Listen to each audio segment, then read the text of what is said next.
All right, g'day guys. Welcome to the video today. We've got TSG as a special guest with us today. If you don't know him already, I'm pretty sure you'll be a fan of him after this video. I'll get him to do an intro, I guess. So tell us a little bit about yourself, TSG. Oh man, I don't know what to say. Honestly, yeah, I'm a content creator. I make content essentially around Illuvium and NFT gaming, but mainly Illuvium for now because all other NFT games don't interest me as much. Yeah, I won't say anything super bad, but yeah. But yeah, man, Yeah. that's about it. I've been around for a little bit of time now, and just keen to chat with you, Matt. Yeah. Well, this is my first person that I've had on anything, so might be a little bit rusty around the edges, but we'll see how we go. So today we're just going to recap the interview that Volkin did with Grant. They go into Overworld and then anything to do visually with the game. We thought we'd just get on here and just give our thoughts on to some of the main points that they talk about. And we'll just show the clips here and there of what they've seen. We've both recently watched the video, so we'll get in it and see how we go. Awesome.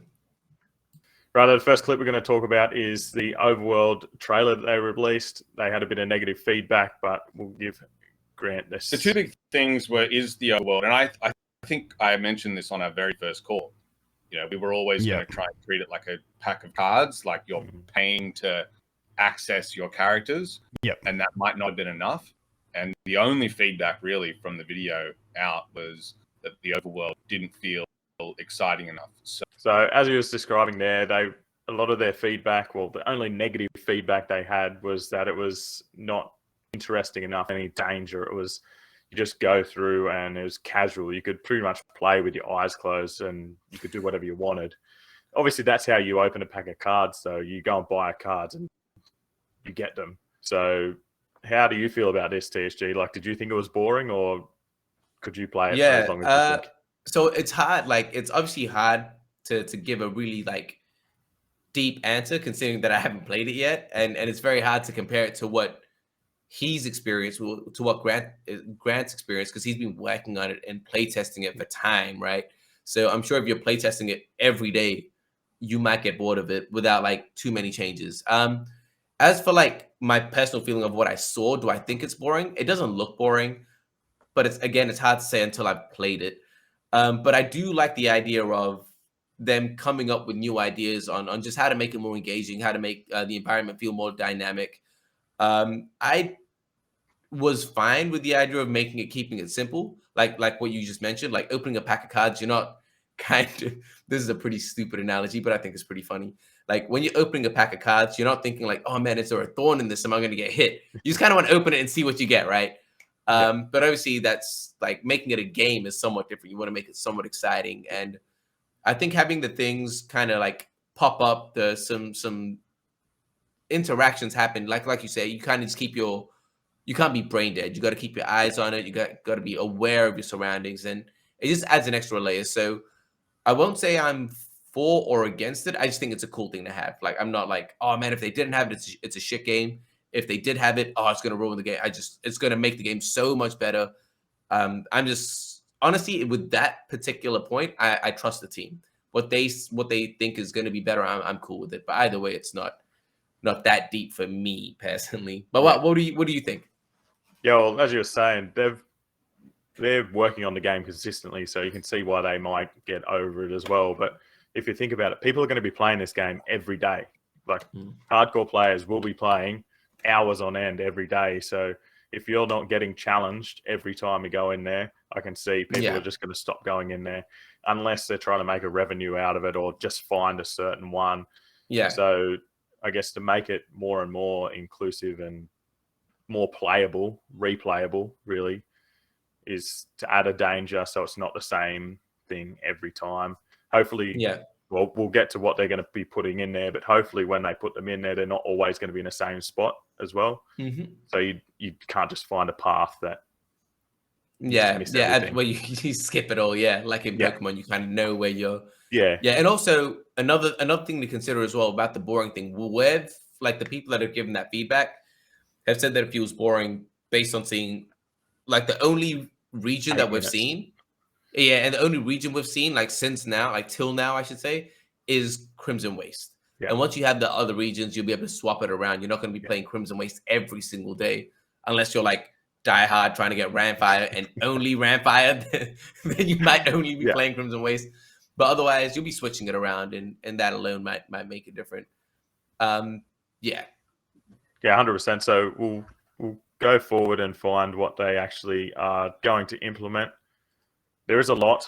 We'll just play a little bit that they talk about. Overworld that show a few of the plans. Information you might learn in the auto battler or vice versa, which the predominant thing surrounding the strategies is the synergy system.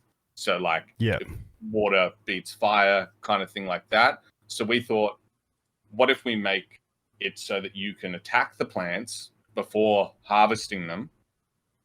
And it would mean that wakes in the world, if you saw a wake and a plant's going to kill you, you have to kill the plant first before getting to the wake. It adds a little bit of complexity without making the gameplay hard, So obviously there's a little bit of information there, but the main thing that they want to implement is some sort of plant life that you have to attack, or it will start attacking you, and you either need to run away or destroy it so you can harvest it, or go to your instances where your alluvials are to catch them.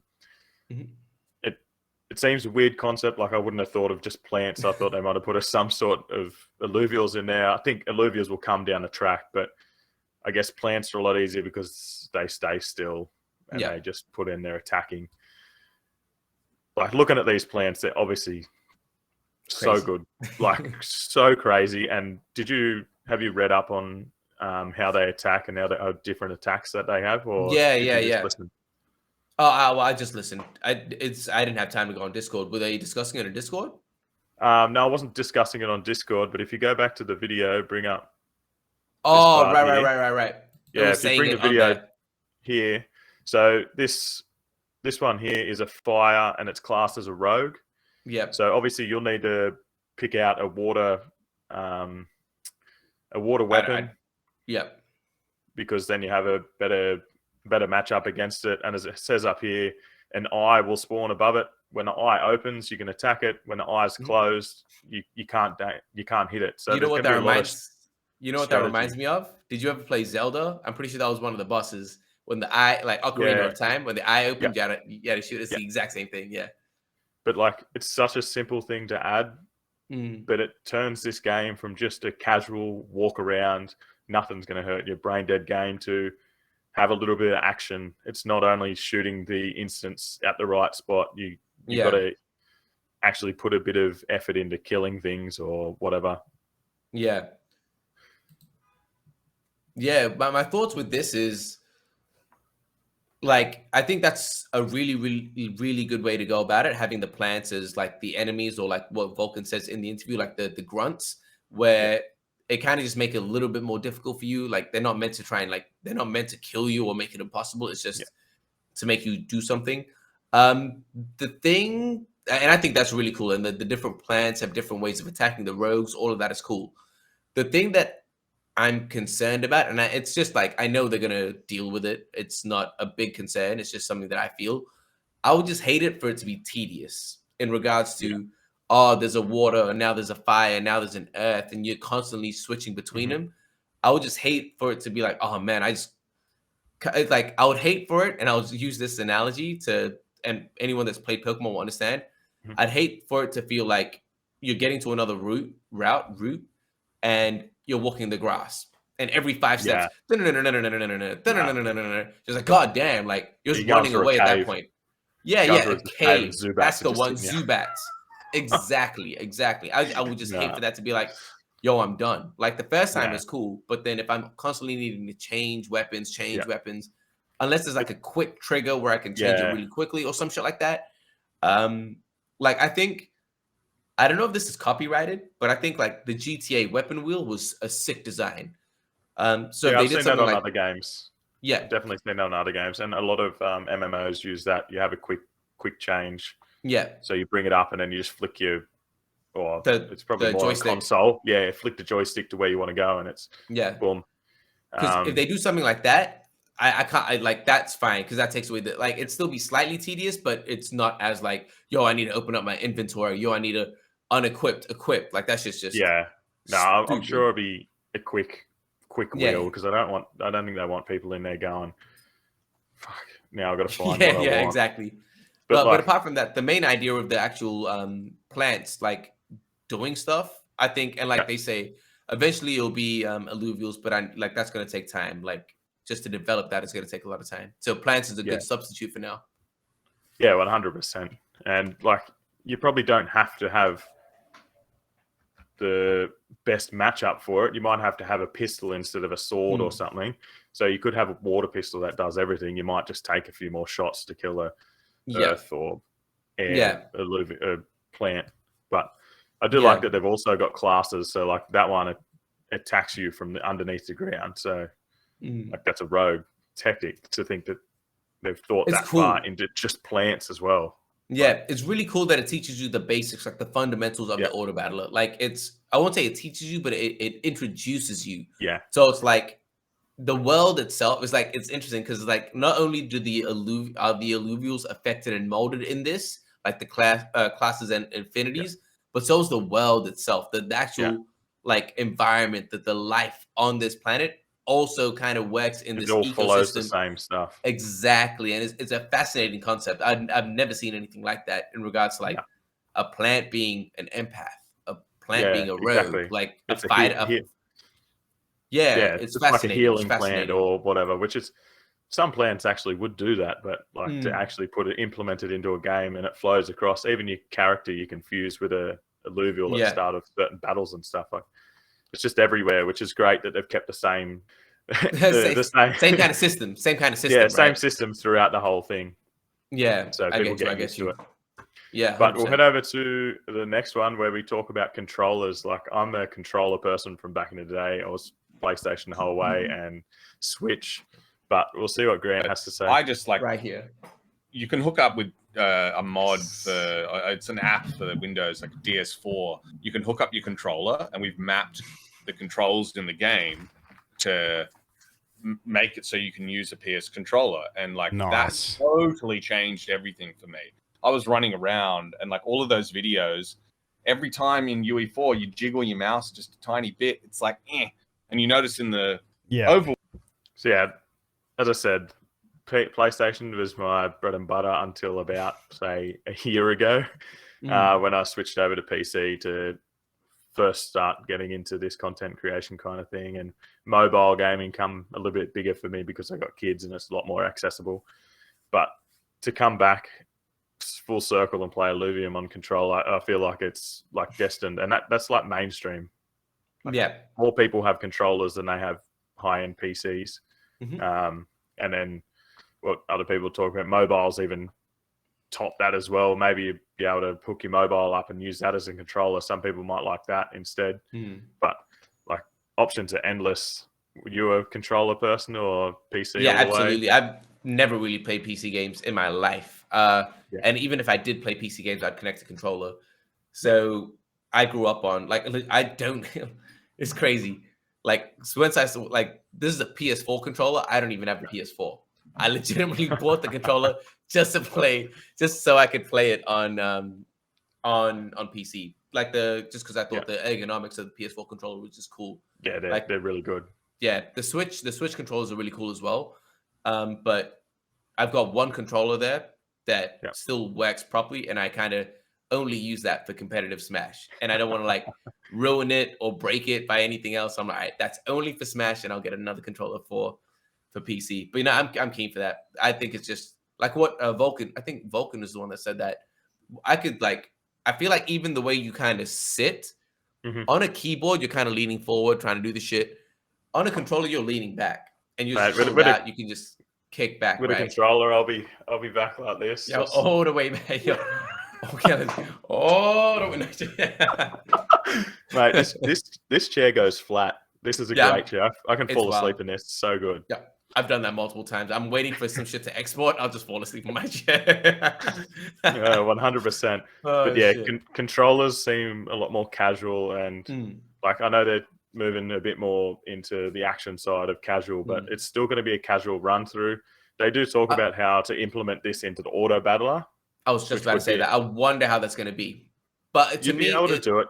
Yeah. Just make a mouse and D-pad it around, or toggle it around X to choose, and or even kind of like use it like, I don't know if you've ever played one of the Yu-Gi-Oh games on your console or your mobile phone, right? You can kind of just use the directional buttons to just go on the cards itself. Once you click a card, then you can like use the cursor to kind of just move it around.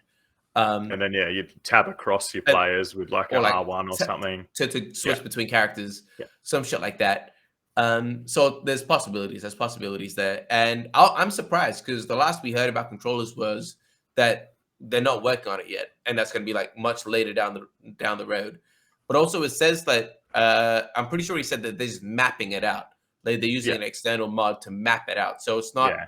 It's not that the game is using. It's not that the game is using controllers yet. They've just mapped out the keys on a controller. So I'm keen to see when that actually becomes a native thing inside the game itself. Yeah, he's saying he's using a third-party app to use it like an emulator of sorts. Yeah, but yeah, once they've fully functionalized that into the game, that brings it even more mainstream, and we'll get everyone, and then eventually they'll be able to put it on console, and then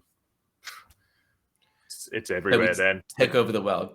Yeah, 100%. Well, they're already connected with GameStop, so yo, first stage, I'd say.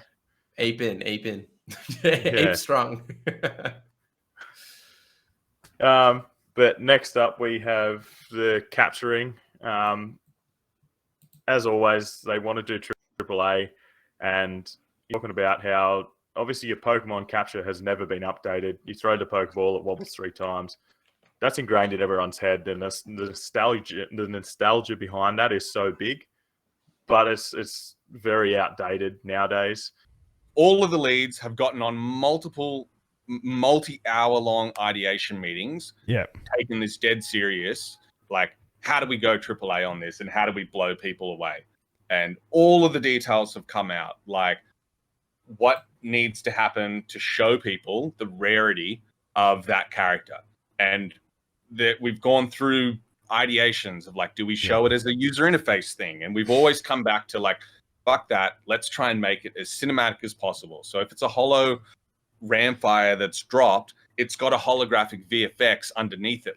So as he talks about there, the AAA background and what happens when they come, like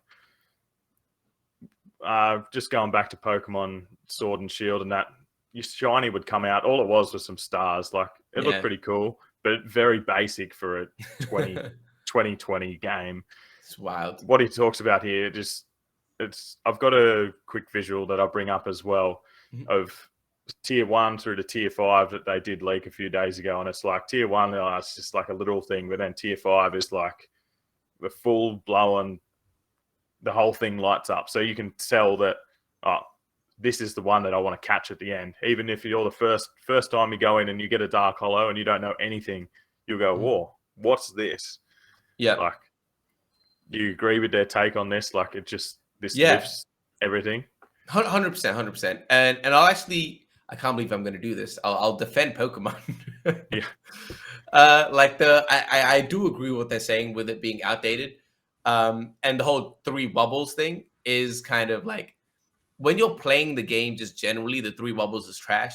But once you get to a legendary, 3 bubbles, like, the anticipation, especially because I don't know. I try to play the entire game with just Pokeballs. So I don't try and use like Ultra Balls and shit. So once I'm trying to capture these legendaries with the Pokeballs and it shakes like 2 times, you're waiting for that third one. Like, even today, it happens. It does happen. So that part of it, they got right. I think that part they got right. Yeah. But the other shit, like you're saying about the shinies and just the little sparkles, man, they could do so much better. I think they're going in the right. They're going in the right direction with Arceus when they have like I forget. I haven't played it for like a few hours, but the purple like domes, where they have like a whole bunch of the same Pokemon in one area. Yeah. I forget what the hell it's called.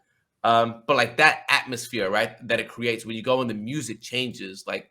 That's the right thing. The graphics are still shit, but like the atmosphere is what they're trying to create there, and that's super dope. So now imagine if Illuvium does that, and I know you're going to bring it up anyway. That leak of the holographic instance, like that shit was incredible. And then you hear the sound. I don't know if you've got the one with the sound. Yeah, but I'll start with when they talk over it, then I'll just play the sound afterwards. But it's well, it's bonkers, isn't it? Yeah. We won't play it now, but yeah, it's crazy, man. Like just the feeling that you get from it. And again, imagine because now we're just kind of seeing the environment.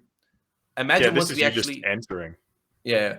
So like what we're looking at right now is just like the environment. So now imagine you're seeing this crazy shit with the environment plus the actual holographic on the board as well. Like, yo, it's just and like what they say in something popping up. Yeah, it just looks wild, man. Like you just kind of gonna feel like, yo, damn, like something special is happening.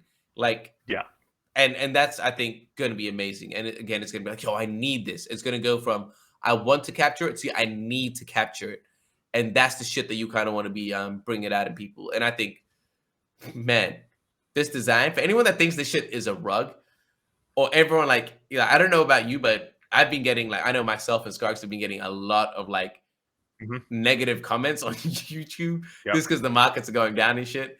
And I'm just like, man, you guys paper handed this. Like you guys are like, I don't know if you guys are trolling or you guys are really scared or some shit, but man, this shit seems like it's so obvious to me, but it's so crazy. And not financial advice. Not financial advice. 100%, but it would be the most elaborate rug pull ever.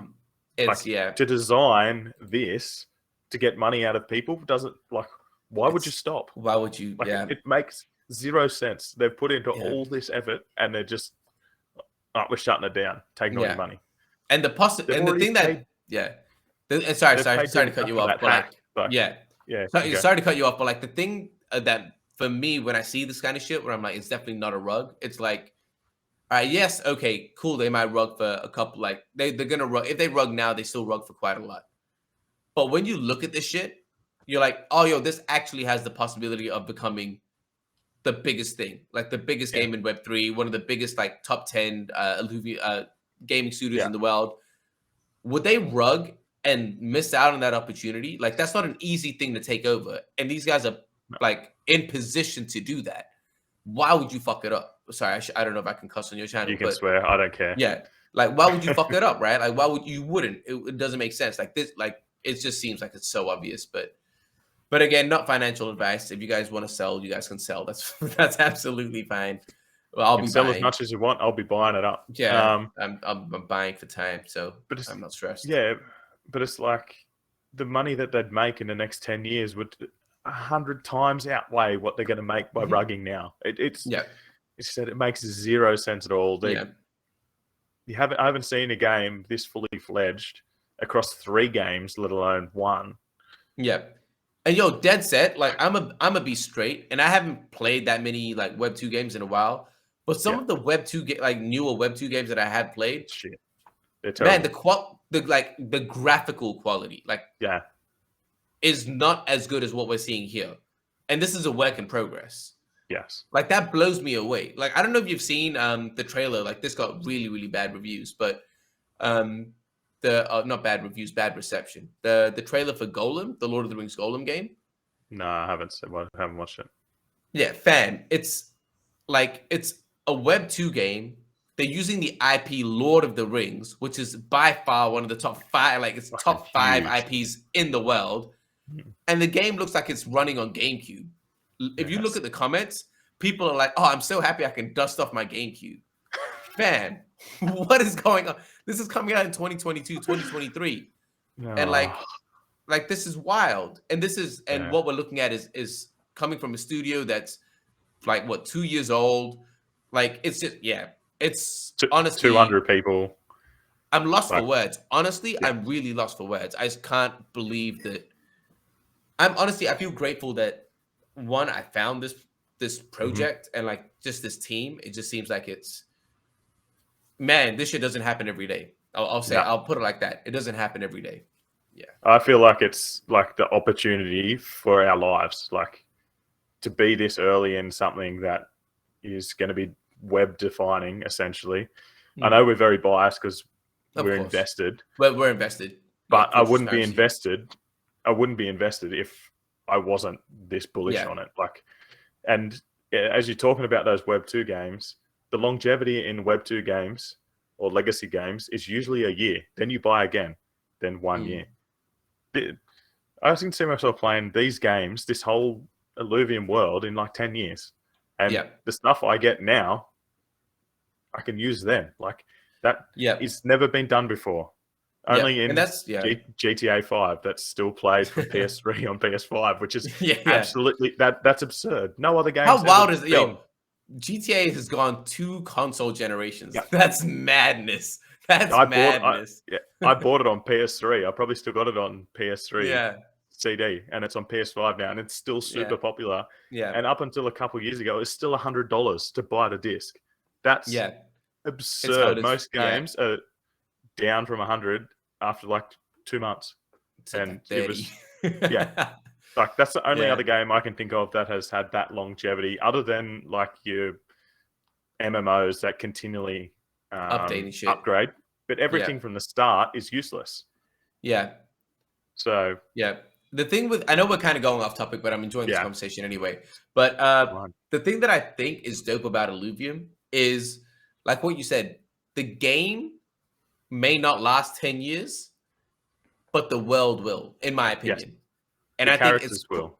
correct. And I think it's super dope that if they play this correctly, they could be not to the level that Mario is, but they could essentially build a Mario-esque type of studio where you could touch like sporting games, right? Like Mario Tennis. You could do like a Mario Party. You could do Mario Kart, and all these characters work in all of the all of these games, and you can kind of just build this kind of like library, the suite of games. Like Mario Paintball, that's not even a real game, but you could do that with first-person shooter with Illuvium. Just like you get what I mean, though, right? So it's like, oh man, once you're done playing one game, you can go on to the next and the next and the next, but it still feels connected, and you're not forced to essentially buy a new game. If you're already in that universe and you have your like alluvials, you can just play them in the other games. And if you want to get the newer sets, you come back to this original game and restock and get like, I think what they're building is crazy. If they do it right, which I have no doubt they will, man, the next 10 years, and I always say this, my time frame for Illuvium is 3 to 5 years. Like initially, and then I'll reassess. But 3 to 5 years is the original kind of time frame. But yeah, I think they're gonna kill it. Yeah, I'm 3 to 5 is what I say for myself, but I can see it going for 10 easily. Like I played Fortnite for at least 2 years, nearly every day, and nothing changed in that except the map and a bit of storyline. But it was because you're playing with your friends, which you'll be able to do with this as well down the track. Yeah. Maybe you'll be able to go out, like that might be an update down the track that you go out onto the overworld with 4 of your mates and just run through it like that. I'm curious, would you want to do that? Like for you personally, would you want to go out, play this game, the original Illuvium game, with your friends, or would you prefer just to keep it, you go out, you get your shit done, and then maybe play with your friends in another genre or another game? Yeah, it probably wouldn't be this one, to be honest, as we're talking about. There's no danger other than the plants that they're inputting, unless the alluvials come as overworld things. But I think that they'd have to turn it into, say, a first-person shooter where you run around with your 3 friends and the alluvials attack you, like that kind of like thing. Waves or some shit, Yeah, so it would probably be a different game. But again, that's bringing that multiplayer mode in. And selfishly, I'll say I want the alluvial smash. I always say that, but I think what I think is more of a possibility, and what the first multiplayer game I want to see in the Illuvium universe is like a Diablo-esque type game, where you get to play as one of your alluvials, and you play with like 3 friends, and you all play as an alluvial, and you kind of work together to like take out these waves, these dungeons and shit like that. I think that would be sick. Or maybe you play as like a ranger, but you're controlling, like your ranger will be like walking behind and they're automated. Like instead of Mozart following you, you're playing as the alluvial, but your ranger is following you or some shit like that. That'd be cool. Yeah, because that'd be a cool multiplayer thing. I think that or a MOBA will probably be one of the first Yeah. absolute MOBAs multiplayers guaranteed. because it's pretty easy. Yeah. Just have a map and then you run across and then you use whichever 5-5. alluvial you want and away you go. Yeah. One that I want and Najif has talked about is like a Pokemon Duel. I don't know if you ever played that. Yeah, he's mentioned that. I've never done my research on that. I know he's been mentioning that a lot. Yeah, I've talked to him about it because I used to play it as well, pretty much from start till it got shut down as well. Mm-hmm. And it's kind of like a board game. You get a certain amount of steps you can go, and it spins, and you get a chance to land on attacks and whatever. It'd be super easy to make and super easy to implement into the alluvials. I think that might come. It won't be as popular as the other ones, but it is still something cool. But I guess we'll get back to that was like a 10-minute tangent. I don't care. I like to follow the lead and away we go. But we'll just listen to this. It's super immersive.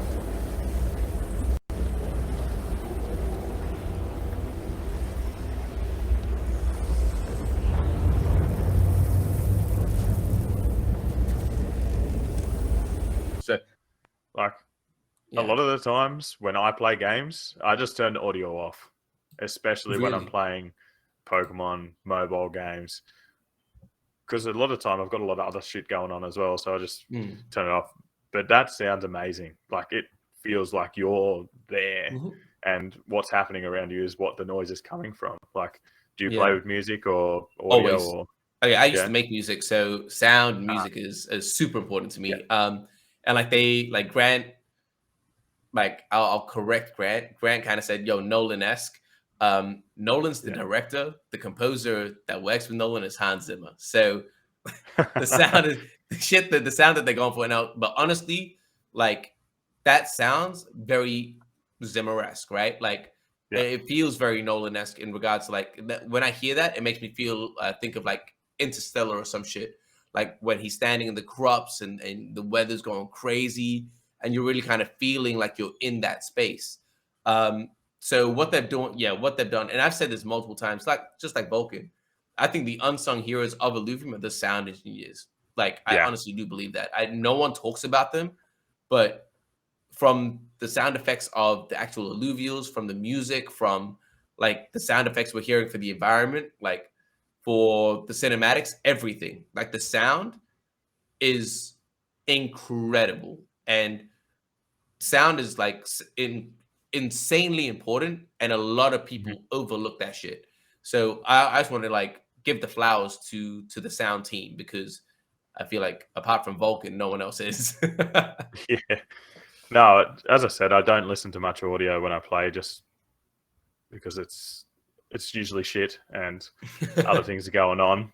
But yeah, I will have this going, or I usually like to play a game and listen to YouTube or whatever as well. So I'm kind of doubling up, but I will be definitely listening to this. But continuing on from that visual that we got, that's the dimensional stability is this whole bubble that they've got going on here. And they talk about this in a bit. I hadn't really heard about this except for when I was scanning through Discord and found Aaron talking about it, like for probably three messages. That's the only time I've ever seen it talked about other than this. But we'll listen to what Grant says. Where you've defeated all the characters, there's something called dimensional stability. Yep. So the whatever dimension you got pulled into, that when you follow the character into the bubble, right, it's spawned in here. Which I'm still keen to hear find out the lore on all this stuff. Like that's I'm really excited because Aaron does work on that stuff. It's coming. So as if you fail to capture a character, the dimensional stability decreases, and this orb around the scene starts getting fucking crazy. The music that Ben has been working on and the sound that Nico has been working on, it's just like ridiculous kind of Nolan level. Like you feel like you're in some. So that's what you corrected just before. Nolan Zimmer level. Yeah, Zimmer level. There we go. Yo, I just want to say, how beautiful did that look, though, man? Jesus Christ. Yeah, it's second to none. And as we talked about the audio, that and then the lore to come. Like we know no lore. That's going to add to that AAA factor of the whole game. But with the dimensional stability, obviously with Pokemon, you try and catch them, and every now and again they might just flee for no reason. You never know when they're going to flee. Yep. With this, you might be able to judge it. You try and catch the heavy one, and you see how much it comes in. You go, oh shit, I've got 1 or 2 more chances here. I better go hard, or I can try a lesser shard. I think they do say the higher shard or the higher tier Illuvium, you try and catch it, really disrupts it more and more. But like, this is a sick idea, and to add the music, and you just feel more intense. And yeah, I think they do talk about that the game is really engineered towards streamers and people watching other people play the game and stressing over, am I going to get this? Like, keyboards are going to be broken over this shit. Like, yeah, you agree with all this? Like, does it give you that feeling? I think essentially what they're doing, and I'm sure they know they're doing this, whether they're using the same words or not in internal meetings, I don't know. But what they're doing is they're creating a sense of urgency, right? And that psychologically it just has very fascinating effects. Like the one time that I can kind of feel that in the game that I can recall right now was in Pokemon Ruby Sapphire when I was trying to catch Latios, right? Like the legendary birds in that game. Like essentially they would have, it was a long time ago, I might be wrong, but essentially you would find them and then you'd have 2 turns to try and like capture them or like put them to sleep or whatever it is. Yeah. And once those 2 turns were done, they would go. And that anticipation of, I need to get this done now, is a strong feeling. And as a viewer, watching someone have that feeling, especially if you're invested in it, you're gonna be like, yo, man, go, go, go.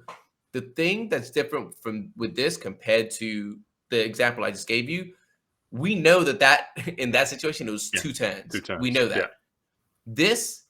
So now you've created a sense of urgency and a sense of randomness.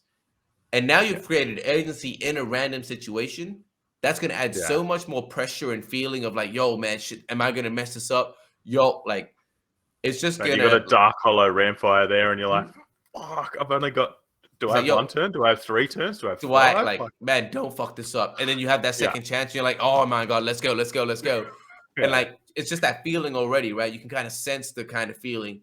And if you're watching it, and especially for like, I think what they're doing, like how they say they've built this for streamers, not for streamers, but for streamers in mind. I think it's incredible because once you get those really charismatic streamers, those really like engaging streamers, where you see them jumping up and down, be like, oh, yo, and people get really invested in that shit, that's content right there. That's mainstream too. That's marketing. That's like they've pretty much built. Like they've inbuilt marketing itself. Correct.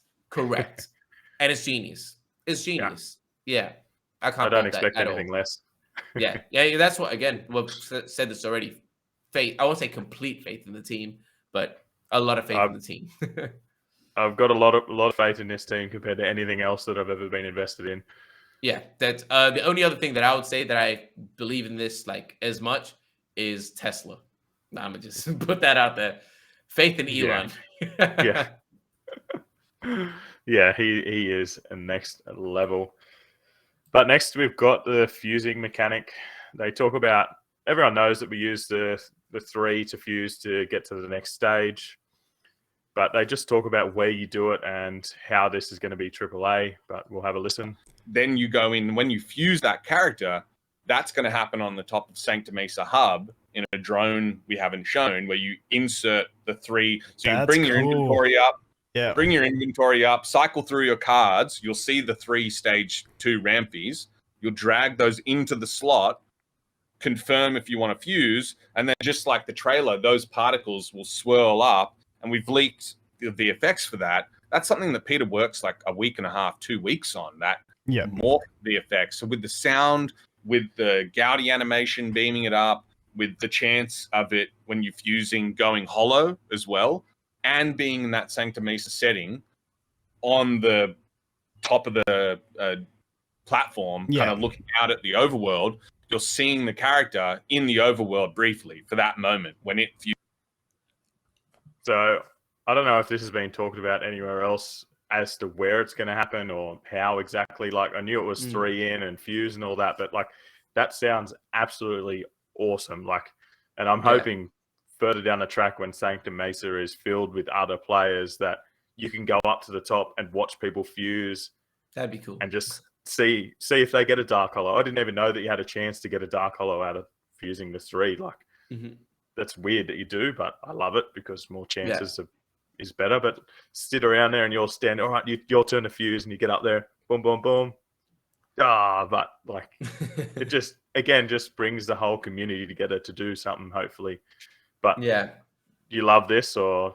Yeah, I won't lie. I was eating dinner while I was watching this interview, so I actually didn't listen to the part where he said it was going to be on top of Sanctum Mesa, which I think is cool. I think it's really cool. I think it's really good. And also, I think I like, again, honestly, when I'm using like B-roll for some of my videos, one of my favorite things to use is that fusion part of the cinematic. I think it just looks awesome. And I know they mentioned it later in the video about how the evolution scenes in Pokemon were like some of the most like exciting parts of the game. Completely agree. Yep. And it's like, could press B. No, I don't want to. Yeah. I didn't know that for a long time, but they anyway, level up faster. Yeah, they love some shit like that. But anyway, so I think having that dope ass cinematic again for streamers, for just like with like entertainment purposes, it just makes sense, man. It just makes sense to kind of build that hype. So I don't know if it's going to be a thing where we can watch each other. That'd be cool as hell if we could. But even if that's not the case, I think like I think the way they're fusing it is cool. Like they've already put the leaks out of Axodon and Ramfi. I think that was the other leak. Axodon and Ramfi. Yeah, that should look sick, man. Sick. Yeah, it just looked mad. That's not even on top of the Sanctum Mesa. That's just on a battle board somewhere. That's just the 3 of them coming together. Like, just on a battle board. Yeah. To get a whole tornado kind of thing, and then again adding the audio on top of it, and then the background. Like I'm excited for the audio in the background. Yeah, that cinematic feel and AAA feel that they're getting for everything again. Yeah. And I think that'd be good opportunities for thumbnails for content creators. If you record that, screenshot some shit, you'd be able to get some good thumbnails. Yeah. Or even like intros to certain things. But we'll move on to the regions. They talk about how I think when they first did Crimson Waste, I think it was the first one, it took them a very long time because they tried to build it perfect at first. But now they've got a new workflow and it just seems to speed it up. And he's totally overhauled the entire environment workflow and management so that now instead of just trying to go from 0 to like a finished AAA environment, we're getting the fundamental block out right, the verticality right. We felt like after Crimson, we could improve and make the jetpack and jumping and movement mechanics a little bit more Tomb Raider-y. Not Tomb Raider, but not completely free, but like So obviously they're talking about just.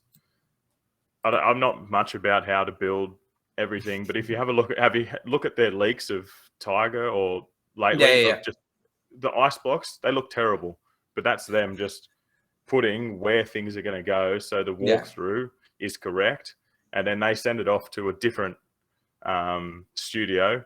They dress it all up, make it look pretty. It gets sent back at 90-95%, and then they put their finishing touches on it to make it Illuvium, and like that would speed it up heaps because he said they had it at finishing touches, but then they go, oh, I want to jump there, but I can't. I have to build it again. Again, I'm not around how all this stuff works, but it seems like this is just speeding up the process. They do what they need to, give it to someone else, and then like you agree. 100%. I think it's the same. Speed. Like I'm sure us as content creators, I feel like I've mentioned content creators a lot, but considering that's what we do, it's pretty easy to relate.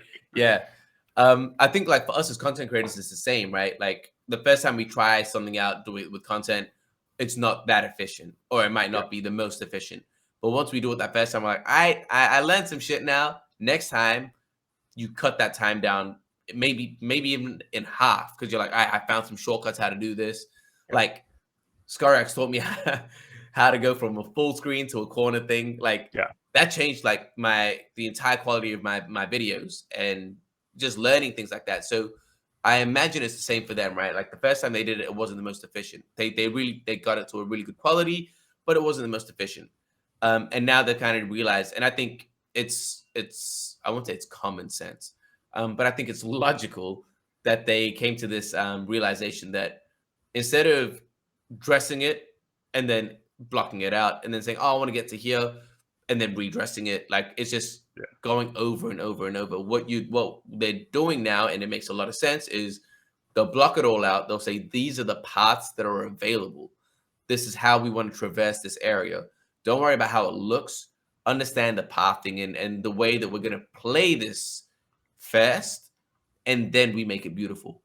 And I think that just makes a lot of sense, because you need to block it once. Like when I say block it, like you need to complete it one time. Once you are happy with the blocks, you don't need to rearrange any of that shit.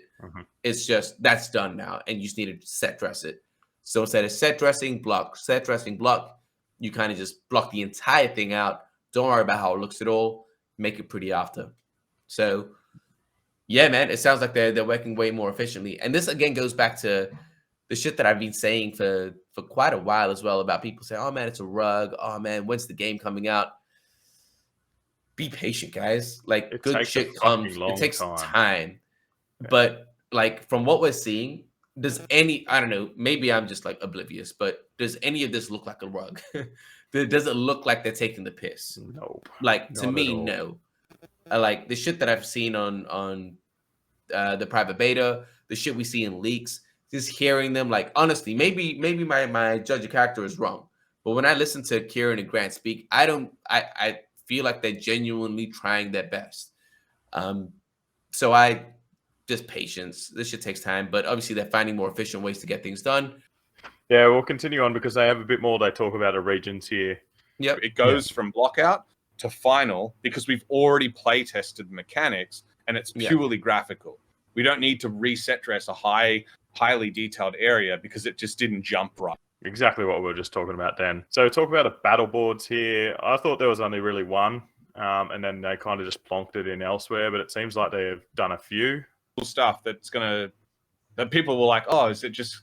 A lot of people don't know what the final game's going to be like. They don't, like, it's hard to visualize the scope of everything, but we will have, by the end of this, 8 different battle boards and the survival arena battle board. Aaron's idea was to make it a screen, like a holodeck screen around the board where you can load in cube maps in UE4. A cube map is like a 3D projection onto a 2D surface of like another region. So if we made set dress, if we made a set dress Starfield, like you're out in Comets or something like that. Like, I reckon that last point that he made there is absolutely dope. Like, I didn't even know that was a thing, but maybe you can have like friendly battles with someone and pick the arena that you're going into, like your Smash Brothers one. Like, obviously it doesn't change the level, but the background changes. Like, the aesthetic. Does that not sound amazing? Like, mad. I think it's dope. Like, I think that's huge. Honestly, my mind so my mind goes 2 places. One, as an investor, additional revenue. Like, honestly, like as an investor, I'm like, yo, additional revenue. You can just make as many of them as possible, and people are gonna want to buy that shit. They'll choose the one that they think is cool or suits them best, whatever it is. And then my second like wave of thought, whatever the phrase is as a content creator, that'd be cool as hell to kind of like, if I'm watching Oscar Matt, you finna have a couple of holographic arenas that you really like. Yeah. And people be like, oh man, if they watch Oscar Matt, they're gonna know it's your shit. They'll come to TSG and they'll know, oh yo, TSG likes the stars, or TSG likes the fucking thunderstorm shit. Whatever it is. Or a Pikachu flying in the sky. I know that's not gonna happen, but you get what I mean, right? I think it's cool. Like, it'd be a way to kind of differentiate the content creators. Be like, oh, yo, this is who it is. Having like their kind of branding and things like that. And obviously they'll be able to change it and whatnot. And if they change it again, more revenue because they're gonna have to purchase those things or unlock them or some shit. But yeah, mate, we might be able to even get our own personalized ones. How good would that be? Like, I just mean, give them yo, a I little bit won't. of an idea, or they tweak something. So like you have a little banner somewhere, or Yeah, so you know when yeah. you're streaming, like it's like that would be That'd be sick. sick. Like a one of one for Yeah. like the content creator. That'd be sick. That I'm not OG, asking. only OG ones. Yeah, Anyone that yeah, comes yeah. in All the new once ones it you've starts. done, fan. Yeah. Yeah. If So, you're starting content after this, you're no. I'm just playing. I'm just playing. but yeah, again, ideas are pretty much endless, Yeah. and he continues on now to talk about something else that I hadn't heard of. A couple of people in the community going like, wow, someone really likes purple on the team because everything Illuvium is purple. Yeah. Right. It's a 3-tone system where it's a chrome, a matte chrome, a black offset plastic, and then the purple. Yeah. And we will allow players to change that base color for the entire game. So everything has that tinge to it outside of skins. So if you don't like purple, if you don't like that the Sanctum Mesa hub has those purple lines through it, and you prefer red or you prefer green, you will be able to unlock that ability in the user interface to get Gaudi to swap. I haven't heard that this was happening anywhere else. I'm a fan of purple, to be honest, but Purple's my favorite color. Yeah. yeah, 100%. That's why I'm Crystal Shores all the way. But Yeah. I thought it was just their branding, like that's their color branding, and that's why it's purple. Yeah. But that's really cool that you can change the colors. I guess it's really easy to do. Like you just be able to click a button and change every purple to red. But I loved it. They like this is why they're going to be the best. They're giving everyone the opportunity to do what they want with it. Like it's going to feel like your own personalized game, essentially. Exactly. And again, it goes back to the content creator side. It goes back to the player side. Like you get to, it's just a way to show your personality, and that's what, man, that's what clothes are. That's what like your shoes are. I mean, shoes are clothes, but that's like the car you drive. All of this shit is the home you live in. Like we're all out here just trying to show people who we are. Like it's just trying to communicate without words, right? So that's what the Illuvitar is going to do as well.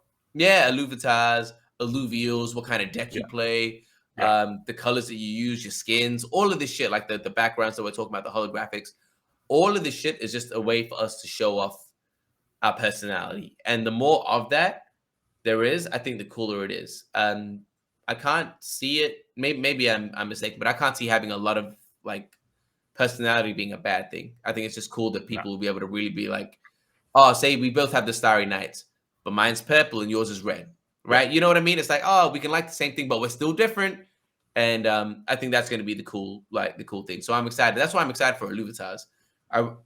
And I really, I've said this before. It definitely wasn't on your channel because I haven't been on before, but I really, really hope they don't do it so you can change it. I really hope once you bond it, it's done. Because I don't want people kind of being like, oh, but TSG did this, so I want to change. Or Kieran did this, I want to change. Nah, show me your style. Don't like stop following people. Like, show me your style. Like, if you really about it, bond it. Like, show us who you are. Like, I think that's dope.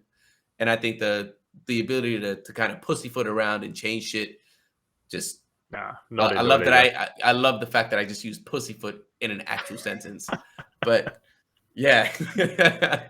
No, I thought like my first impression was that you could bond multiple hats and you could pick which hat you wanted.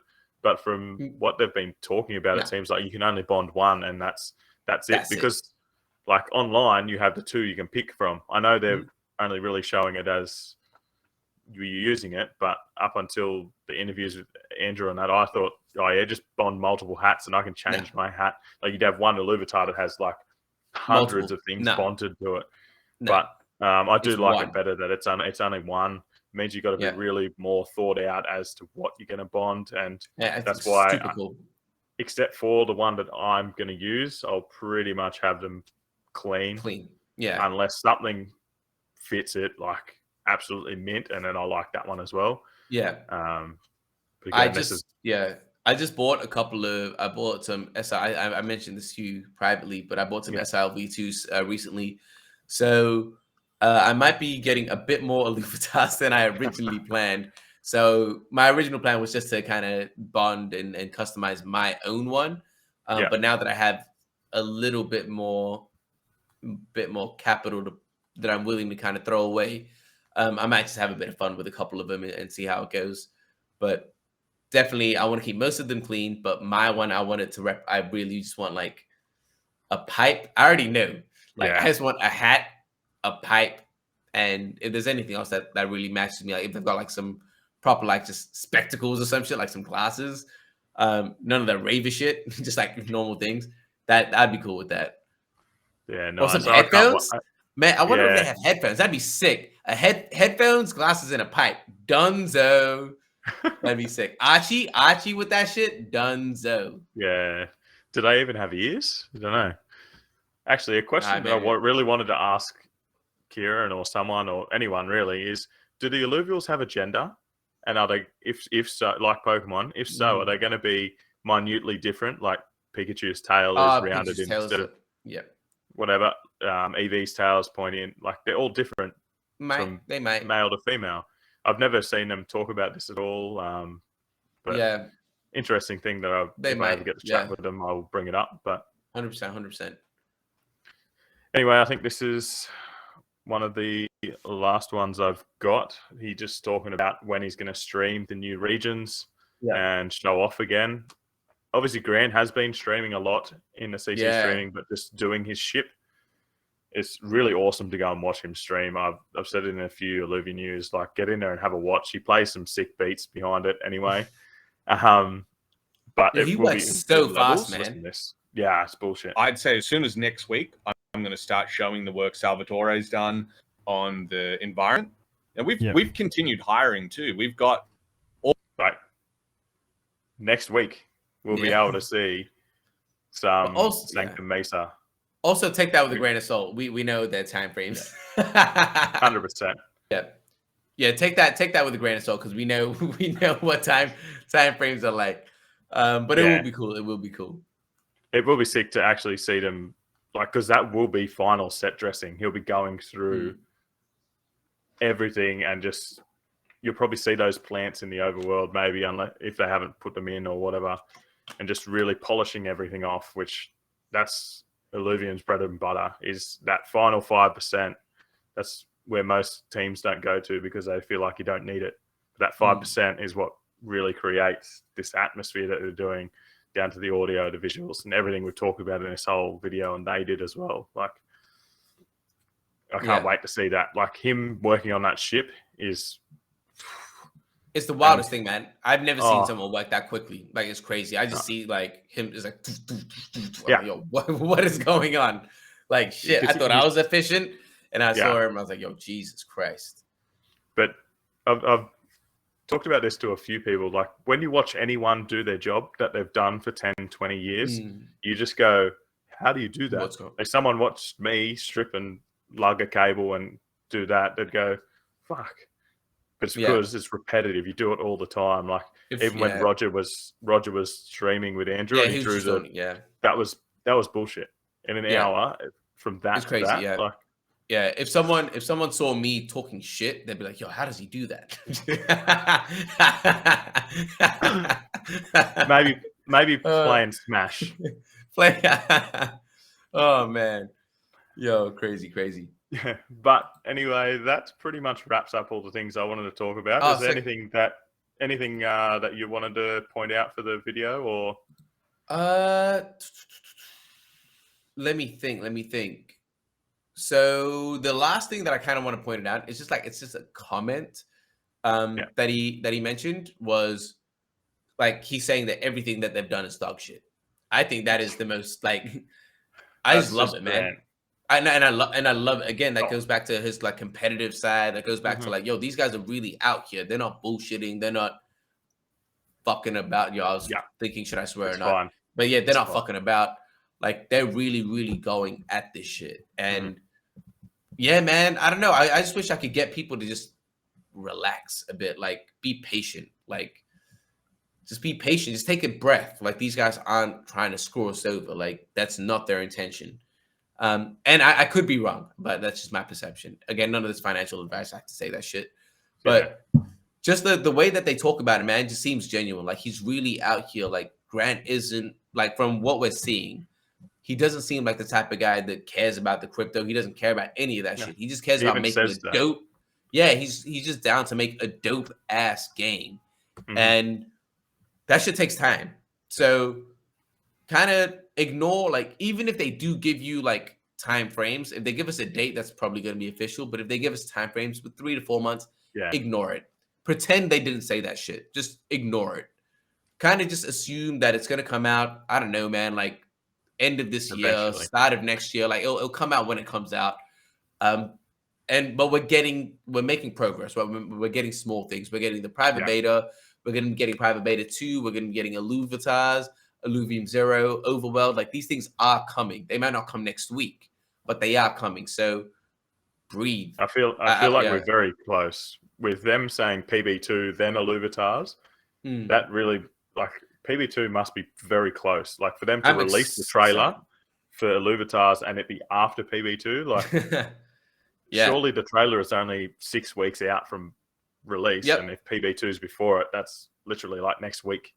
Yep, like, I said the same thing about their rollout, because marketing wise, you wouldn't. Again, I'm not a marketing genius. I think I'm pretty clued up though. You wouldn't be releasing the trailer now and dropping Illuvium 3 months from now. That makes no sense. Stupid. Now that the hype's gone, like started, and I've noticed that Andrew was starting to make his rounds. It makes sense that they're ramping up the hype. They're ramping up the excitement. So, like you say, if they mention that PB2 is coming before Illuvium, again, I'm not going to give any dates. Yeah, I won't give any dates. But again, even if it's, let's say, worst case, even if it's a month from now, that's still we can't wait a month. Like, man, relax, guys. Like, we're all adults. Like, just chill out. But yeah, no, apart from that, man, that's about it. Yeah, you've still got the game. Like they're just upgrading it a little bit. I can't wait for it because I hate doing the level 1 to 10. But I think we need to empathize. Like, this is something that I always forget as well. I forget because I've had access to the beta for such a long time now. Yeah. That I forgot what it felt like to not have it. And I empathize. Like, I empathize. If you don't have the beta, I get it. But they didn't have to give us the beta either. Like, we're lucky to have it. Absolutely. And it's just like, but once you have that beta, it definitely makes the waiting a lot easier. Like Volkins mentioned the same thing. It's like, man, when you don't have it, you just want to play the game. Once you have it, you're like, take as much time as you need. And I feel the exact same way now. It's like, yo, now that I can see that this is a real thing, chill. I mean, don't chill, but I mean, I can chill. You guys do your work and just do this shit. So, but I empathize for those that don't have private beta. It's kind of just, you'll get private beta when it happens, or you're gonna have to just have that just get faith. The game. Yeah, you're just gonna have the faith. But just watch us streaming, tune into our YouTube videos. You know, I'll be streaming. This video will come out later, but I'll be streaming after this recording ends. Yeah. But we'll pretty much wrap it up there. We have gone for a while, but anything you want to plug? We've gone longer than the actual interview. That's the most insane shit, man. It will be cropped a little bit here and there just to make it flow a little bit more, but I know you've got about 1,000 other channels that you're starting up on YouTube. If you want to plug any of those, or I'll just link them all down below. That's a bit easier, but oh man, leave it down below. But I will plug as well. Just because I'm trying to build this shit properly. So essentially, I've got my main channel which covers Illuvium and NFT gaming specifically. So they'll touch on NFTs, just things that I see going on, Web3 gaming, as well as Illuvium. My second channel is TSG Streams and Clips. That'll be me reacting to like crypto news. That'll be me reacting to like just different things around crypto and Web3 that's connected to my main channel. And that'll be me playing like Web2 games, Smash Bros, Harry Potter, just whatever I want to play. And I just started a new channel, which is going to be completely fun. It's TSG Reacts. And that's just going to be reacting to like whatever I want, like South Park videos, Family Guy videos, just crazy shit on the internet. Just me kind of just having a good time and putting shit out there that has nothing to do with crypto at all. It's just me having fun. But those are the 3 main channels that I'm working on right now, and I'm trying to suss out. But yeah, man. And the podcast. But I've got I've got the one podcast with Skyraps called Volkins. I'll leave it at that for now. Bit of alpha for you guys. Watch out. TSG Yeah, is just watch out. building right now, so Yeah. keep an eye out on Yeah. him because he's going to boost everyone to the stratosphere right here. But I don't think you have an option but to keep an eye on me. I'll be everywhere. Yeah, pretty much. He'll be on everyone's channel. Doesn't matter who you follow. And as I said, I think most people know who he is already. But if you don't know who he is, I'm sure you got a good idea now. And go down and follow all his channels. I need to follow 2 of them still, so I will be his next subs. But thanks for coming on today, TSG. I think it was a great chat. Hopefully people got something out of it. If there's anything that we got wrong or that you agree with, let us know down the bottom. It's always good to see everyone else's thoughts as well. Yeah. But anyway, you want to? Yeah. Thanks for having me on, man. Really, again, we've chatted for a while, meaning to link up. So no, I appreciate you. I appreciate us doing this. I appreciate you having me on. Thanks for coming on, and I'm sure we'll link up again when something else 100%. comes down. Might make it a thing. Any of their interviews, we'll just break them down and just double up on how long they were every time. You know? Next thing we'll be on 3-4 hours. Lord of the Ring movies. Grab your 100%. popcorn. Yeah, exactly. Anyway, thanks for that, mate. All right, blessings, man. Blessings. Peace.